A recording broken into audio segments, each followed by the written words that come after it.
Oi, gente! Estão começando aqui mais um episódio do Entre Chaves, seu podcast de desenvolvimento de software. Eu sou a Fernanda Vieira e hoje vamos falar um pouquinho sobre testes automatizados de front-end. Para que eles servem, quais tipos que o pessoal tem usado, as bibliotecas. E para falar disso, estamos aqui com algumas pessoas. E aí, Olivia, tudo bem? E aí, Fernanda, tudo bem? E aí, pessoal, eu espero que estejam todos bem. Eu me chamo Olivia Rezende e eu sou desenvolvedora front-end aqui na DTI. Oi, Rafael, você está aí também com a gente hoje? Opa, tudo jóia, Fernanda? Espero ajudar a contribuir um pouquinho, passar um pouquinho de conteúdo aqui para vocês sobre testes no front-end. Meu nome é Rafael, sou desenvolvedor aqui na DTI. E a gente também está aqui com o Luiz Gustavo. E aí, Luiz, se apresenta aí para a galera. Fala, galera, beleza? Meu nome é Luiz, eu sou dev aqui também, no DTI há 4 meses. Vamos tentar desmistificar aí um pouquinho essa questão dos testes no front. E aí, Igor, tá aí? Opa, beleza, pessoal? Prazer estar participando aqui do Entre Chaves. Sou desenvolvedor front-end aqui na DTI também. Vamos conversar, vamos trazer muito aprendizado aí pro pessoal. E, gente, assim, a primeira dúvida eu acho que as pessoas ficam é necessário testar o front-end? Para que a gente testa? Quais são os benefícios? Vocês podem falar um pouquinho pra gente sobre isso? Quando a gente pensa em testes do front-end, eu acho que faz sentido a gente também olhar um pouquinho para trás, um pouquinho do passado, quando a gente fala de aplicações front-end, client-side e tudo mais, porque quando tudo começou, era muito simples as implementações de aplicações front-end, onde a gente fazia uma implementação e a gente validava facilmente aquela feature desenvolvida, simplesmente olhando para a tela ou olhando se o conteúdo foi renderizado. E conforme a tecnologia começou a evoluir e também o conceito de user experience começou a vir cada vez mais forte, cada vez mais à tona, simplesmente olhar para a tela não começou mais a garantir para nós que a gente conseguiria, de fato, validar se aquela feature foi implementada ou não. Então, começou a ter necessidade de ter essas ferramentas para ajudar a gente a validar se é que nós desenvolvemos de fato, conseguimos obter o resultado esperado. E além disso, além deste ponto da parte de implementação, a gente também tem outros pontos muito importantes nos testes automatizados no front-end, que é referente à parte de negócio, né, da confiabilidade do nosso software na entrega final para os nossos clientes, né? Então, assim, a gente consegue agregar muito valor na nossa solução final, uma vez que a gente consegue garantir e tirar os possíveis problemas que a gente teria no momento de desenvolvimento, de manutenção, de operação e tudo mais. Bom, queria complementar o ponto do Rafael.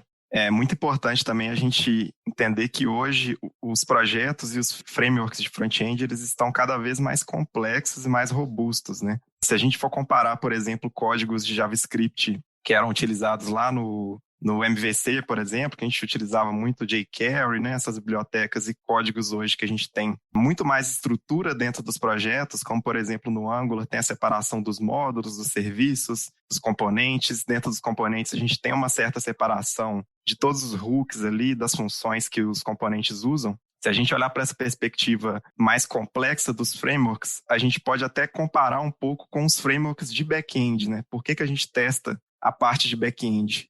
Como o Rafael bem disse, é para a gente garantir primeiro confiabilidade, mas também que a gente não vai quebrar nada caso a gente refatore aquele código, né? Então a gente tem que pensar que front-end é um sistema como qualquer outro, né? E é um código como qualquer outro, e por isso precisa de refatoração, precisa de clean code, e para isso a gente tem que ter uma suíte de testes que suporte, né, a parte de você não quebrar o seu código caso você tenha que refatorar e melhorar o código que você já tem. Então eu vejo uma tendência muito grande hoje da gente seguir numa perspectiva um pouco mais de complexidade dentro do front-end, e para isso você tem que garantir um código limpo e que vai ser passível de manutenção muito melhor do que os códigos de antigamente. Ô Igor, e é interessante essa abordagem, você ter falado aí da questão da complexidade, porque a gente vem de um front-end bem bagunçado, né, para hoje com os frameworks, né, e as bibliotecas aí com uma complexidade maior, né, colocando complexidade a mais no nosso software e também, né,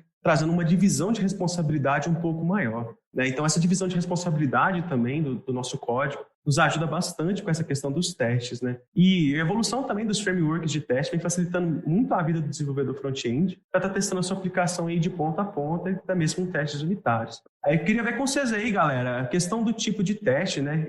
A gente fala hoje muito daquela pirâmide de teste, né? Teste unitário, teste end-to-end, né? Os testes aí em geral. Como que vocês veem isso aí no cenário do front-end? Porque, tipo assim, eu vejo que o pessoal tem essa dificuldade de enxergar qual que é o melhor teste para o front-end, né? Que tipo de teste que a gente faz no front-end? Como é que vocês enxergam isso aí? Pensando na pirâmide de testes, eu acho que, assim, o teste que eu considero, assim, o mais importante para o front-end, mas é o mais custoso também, é o teste end-to-end, né? Porque a gente simula ele no navegador, então a gente realmente consegue ver como que é a funcionalidade da aplicação e como o usuário interagiria com a nossa aplicação e se ela funcionaria da forma que a gente está esperando, né? Então, com isso a gente garantiria tanto a funcionalidade quanto a usabilidade. Concordo com a Olivia. Eu também acho que o teste end-to-end ele é extremamente importante. Tem muita gente que até nomeia ele de teste de usabilidade, né? E também eu acho que tem uma importância muito grande os testes de integração. Hoje em dia, como o Luiz já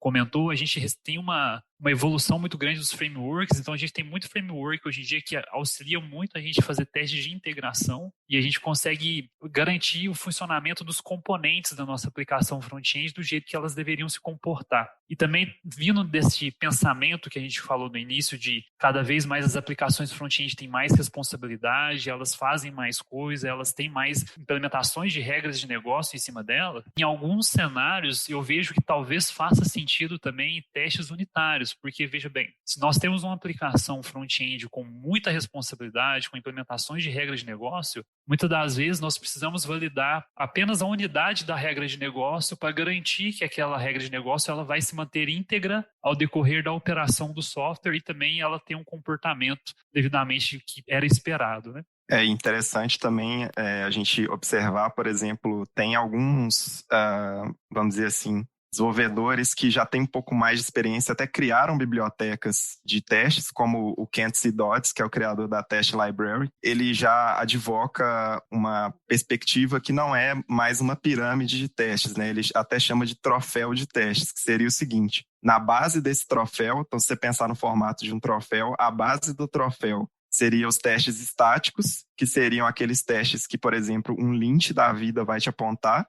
Você colocou um tipo errado, você está tentando acessar uma propriedade que não existe. Essa seria a base que não vai te garantir muita qualidade para o seu código, mas já é alguma coisa. A partir daí você vai subindo no troféu para uma base de testes unitários, que entra muito no que o Rafael falou de garantir que certas unidades do seu componente se comportem da maneira que você está esperando. No meio do troféu seria os testes de integração, que ele até destaca como sendo os testes mais importantes que ele considera para o front-end. E em cima vem os testes end-to-end, né, que a gente já tem hoje o Cypress, por exemplo, que é uma ferramenta muito boa de teste end-to-end, que ele garante, por exemplo, uma velocidade maior para esse tipo de teste e que você vai garantir uma qualidade, uma confiabilidade de entrega muito maior. Quem quiser procurar depois sobre o troféu de testes do Kent Dodds, é bem importante para entender como que ele divide, né, a suíte de testes que ele faz nos projetos, como que você pode entregar com muito mais qualidade o seu front-end. Pessoal, acho que vocês falaram bastante coisa aí importante, né, sobre principalmente aí a gente ter que testar front-end, a importância de testar. Eu gosto muito de um livro que chama Trabalhando com Sistemas Legados, e ele faz uma analogia de sistemas sem testes, né, que eles já nascem legados e eles já nascem, é como se fosse assim, né, eu fazer manutenção num sistema que não tem teste, é eu pular de paraquedas sem nada me protegendo, né? Tipo assim, é uma meio loteria, assim. Então ele fala o tanto que é importante. Mas uma coisa que eu queria que vocês falassem um pouquinho mais, que eu não sei se ficou tão claro, é o porquê que no back-end a gente fala da pirâmide de teste, do teste unitário sendo tão importante por ser um teste, né, mais barato, mais rápido de fazer e que garante ali a unidade do código. Por que no front-end não é tão falado, né? Por que existe aí esse troféu de testes, né? Em vez de ser a pirâmide, por que não o teste unitário tá ali como o mais rentável, né? Tipo assim, qual a opinião de vocês nisso? Fernando, eu vejo muito na questão de tradição mesmo, né? A gente olhar aí para trás, tem essa questão que esse conceito de teste já é bem difundido no back-end, né? E até mesmo o conceito da pirâmide de teste, né?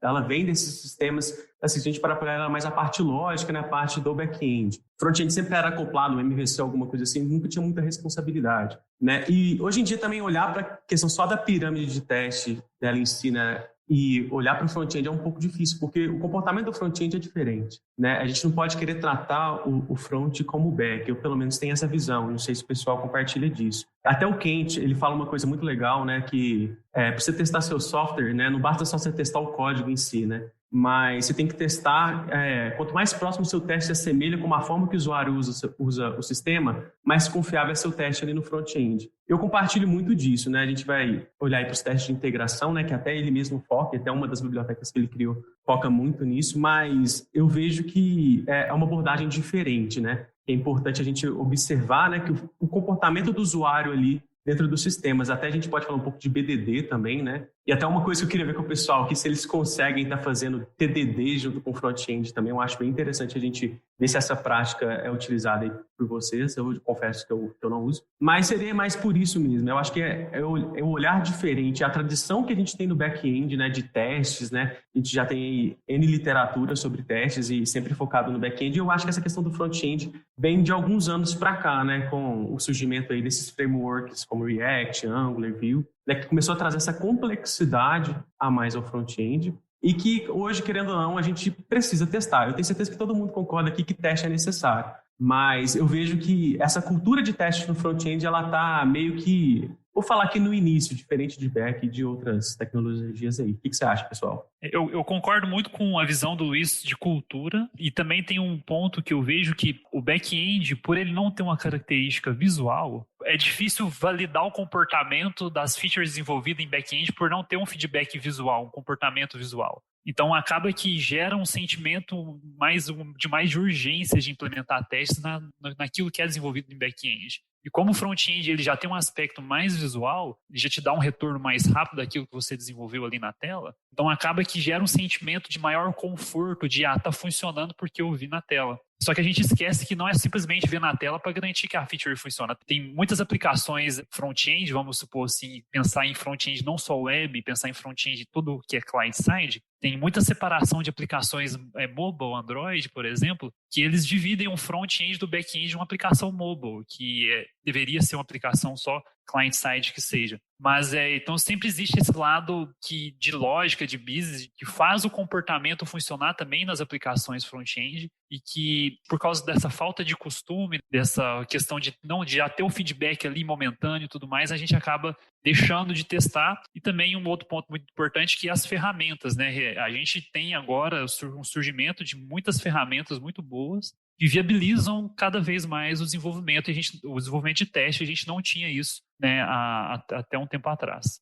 O exemplo que eu queria dar sobre esse contexto é o seguinte: por que testar no front-end é diferente, né? A gente tem, por exemplo, vou dar um exemplo do framework que eu uso, que é o Angular, né? O Angular, a gente tem uma separação de lógica que está dentro do TypeScript, que a gente consegue enxergar de uma maneira bem clara, né? Entradas e saídas de uma função e de um método do componente, mas a gente tem lógica dentro do template também, né? Que a gente chama o HTML do componente de template no Angular. Tem lógica ali dentro também. E essa lógica, se você testar, por exemplo, de uma maneira unitária, você vai acabar não cobrindo tudo que o seu template faz de lógica. Já se você usar uma maneira diferente de testar, por exemplo, um teste de integração, como o Rafael disse, você vai conseguir cobrir todos aqueles comportamentos que você não está enxergando de uma forma direta, só olhando para o código em si, né, do TypeScript. Então, só um exemplo para ficar um pouco mais claro dentro da perspectiva do Angular. Vou complementar, Igor, pensando na visão do React também, porque a gente também trabalha muito com vários componentes. Então, se eu pensar que eu vou testar aquele pequeno componente e testar a integração de vários componentes, eu acho que a integração eu garanto muito mais que todas as funcionalidades elas estão funcionando do que quando eu estou testando só um único componente, sabe?